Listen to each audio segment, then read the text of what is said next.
Dr. Lilian Wambua goes through her morning ritual, feeding. But these animals are not your usual poultry. They are wild birds. Quails, in fact. Dr. Wambua has been rearing the birds for commercial purposes for the past 3 years. It is a business, she says, she stumbled on by chance after she retired as a full-time gynecologist in Kenya. And I imported the eggs from abroad, incubated them, and then hatched and got my first hatchlings. And so she works round the clock, checking on the quails for weight, illness, occasionally stopping to feed them. It's mid-afternoon. She now starts collecting the eggs. A mature quail begins laying eggs at 6 weeks. She will then package the eggs and sell them to high-end supermarkets and 5-star hotels across Nairobi. We pick about 600 eggs a day.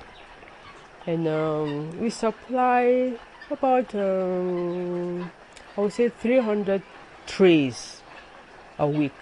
Business is booming now, but it was not always like this. She remembers how things were when she first started. The first supermarket I went to, the person told me, the manager told me that, no, we've never sold these eggs, we've never sent them, nobody's ever asked for them. So please, we're not going to put them on the shelves. So I convinced and pleaded with him, just keep them on the shelf. If nobody wants them by the end of the day, end of the week, I'll come and collect my eggs for free. So don't even, just give them a price. He reluctantly accepted, put them on the shelves. Before 1 kilometer from the hotel, he called me back and said, hey, can you bring those eggs? They've all been taken, and just put 10 packs there. So what makes things different from rearing poultry? Well, a mature hen consumes an average of 150 grams of food per day and requires a regular administration of drugs. A quail eats 20 grams per day and hardly requires any drugs. The returns are also higher. A kilo of poultry meat goes for $3. A quail, which weighs less than half a kilo at maturity, costs just $5. First slaughter. Yeah. And you look at the plumage. The quails have not only earned her fortune, but also fame.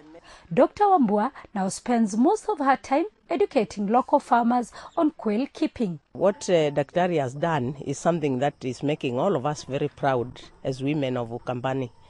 And we wish many more can start, and I'm hoping I'll be one of those many more. Dr. Wambua also promotes eating quails as part of a healthy eating plan. The eggs, she says, control high blood pressure and also counter arthritis. She says they also produce insulin and are therefore good for diabetics. The meat, when grilled, they are the sweetest and most delicious meat you can imagine. And as her day comes to an end, we decide to settle down for a meal of quail meat and yams, a sure way to test her claim. And true to her words, quail meat does not disappoint. In Kenya, and indeed in most African countries, the quail is known to be a bird only found in the wild. Dr. Wambua has managed to domesticate it and in effect earning herself a living. Sarah Kemani, SABC News, Machakos County, Kenya.